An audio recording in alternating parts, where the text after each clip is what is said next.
শৈশবের মাঠ থেকে রাজনীতির ময়দান, এক অদম্য যোদ্ধার উত্থান। শুরুতেই প্রশ্ন জাগে, একজন মানুষ খেলাধুলায় রাজ্যের সেরা হয়ে রাজনীতির কঠিন পথ পেরিয়ে কিভাবে একই সাথে স্থানীয় সমাজের একজন নির্ভরযোগ্য নেতা হতে পারেন? আজকের এই গল্পটি তেমনই এক অদম্য চেতনার, মাটি ও মানুষের প্রতিচ্ছবি মোহাম্মদ মিজানুর রহমানের। শ্যামা বর্ণ, কিন্তু চেহারায় এক অদ্ভুত সুন্দর আভা, যা দূর থেকে একজন দৃঢ়চেতা মানুষের আগমন বার্তা দেয়। ছোটবেলায় চতুর্থ শ্রেণীর ছাত্র মিজানুর রহমানের মন ছিল বইয়ের পাতায়, তবে তার আত্মা ছিল খেলার মাঠে। পড়াশোনায় ভালো হওয়া সত্ত্বেও তার আসল আগ্রহ ছিল খেলাধুলায়।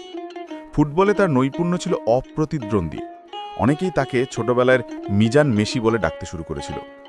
শুধু ফুটবল কেন, হাডুডু খেলার মতো ঐতিহ্যবাহী দেশীয় খেলাতেও ওই বয়সে তার সমকক্ষ কেউ ছিলেন না। এই শারীরিক পারদর্শিতা এবং খেলার প্রতি তার সহজাত টানই তাকে ক্রমান্বয়ে প্রস্তুত করছিল জীবনের বড় চ্যালেঞ্জগুলোর জন্য। মিজান নামেই পরিচিত এই ছেলেটি খেলাধুলার মধ্য দিয়েই তার নেতৃত্বের ভিত্তি স্থাপন করেন। প্রাথমিক বিদ্যালয়ের আঙিনা থেকে তার প্রতিভা প্রসারিত হয় হাই স্কুল এবং কলেজ জীবনে। এলাকার গণ্ডি পেরিয়ে তিনি পরিচিতি লাভ করেন একজন নামকরা খেলোয়াড় হিসেবে। দাঁতভাঙা কাছারি মাঠের ধুলো থেকে শুরু করে রৌমারী উপজেলা এবং কুড়িগ্রাম স্টেডিয়াম মাঠে অনুষ্ঠিত জাতীয় খেলাগুলোতে তার পারফরমেন্স ছিল চোখে পড়ার মতো। তার খেলার খ্যাতি শুধু দেশের ভেতরে সীমাবদ্ধ ছিল না, একসময় তিনি ভারতের মাঠেও ফুটবল খেলে চমক দেখিয়েছিলেন, যা গ্রামীণ প্রেক্ষাপট থেকে উঠে আসা একজন খেলোয়াড়ের জন্য এক বিশাল অর্জন। কিন্তু মিজানুর রহমানের জীবনের মোড় নেয় যখন তিনি ছাত্র রাজনীতিতে জড়িয়ে পড়েন। খেলার মাঠের কৌশল, দলীয় চেতনা এবং দ্রুত সিদ্ধান্ত নেওয়ার ক্ষমতা, এগুলোই তাকে রাজনীতির ময়দানে সাহায্য করে। শিক্ষার ক্ষেত্রে খুব বেশি দূর যেতে না পারলেও ইন্টারমিডিয়েট অর্থাৎ উচ্চ মাধ্যমিক পাশ করার পরই তিনি নিজেকে জনগণের সেবায় উৎসর্গ করার সিদ্ধান্ত নেন। 2014 সালে তিনি ইউনিয়ন পরিষদের সদস্য ইউপি সদস্য নির্বাচিত হন। এই নির্বাচন ছিল তার জীবনের অন্যতম সফল বাঁক।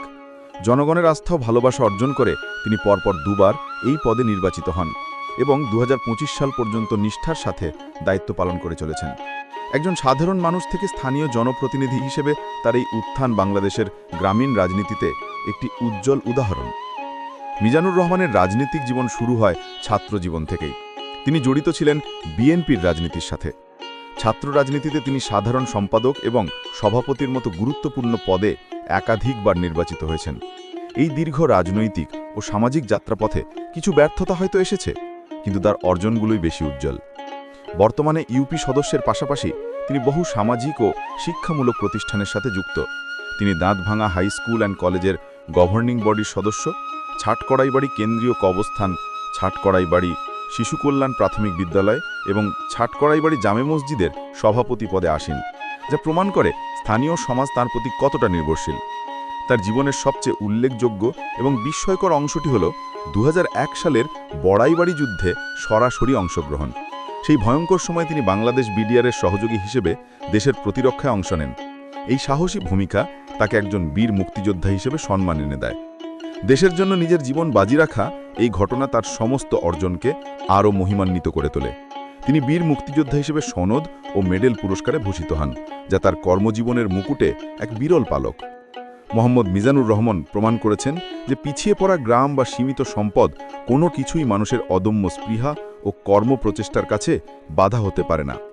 খেলাধুলার মাধ্যমে শারীরিক ও মানসিক শক্তি অর্জন, রাজনীতিতে জনগণের আস্থা অর্জন এবং দেশের প্রয়োজনে জীবন বাজি রাখা, তার এই ত্রিমুখী জীবনযাত্রা আমাদের সমাজকে এক নতুন বার্তা দেয়। আমরা আশাবাদী তার এই প্রচেষ্টা তাকে আরও অনেক দূর এগিয়ে নিয়ে যাবে এবং তিনি তরুণ প্রজন্মের জন্য এক আদর্শ হয়ে থাকবেন। প্রিয় দর্শক বা পাঠক, এমন অনুপ্রেরণামূলক জীবন কথা আরও মানুষের কাছে পৌঁছে দেওয়া প্রয়োজন। এই অদম্য যোদ্ধার গল্পটি যদি আপনার হৃদয় নাড়া দিয়ে থাকে, তাহলে দয়া করে লাইক দিন, আপনার মূল্যবান মন্তব্য জানান এবং শেয়ার করে অন্যদেরও জানার সুযোগ করে দিন। আপনাদের সমর্থন আমাদের প্রেরণা।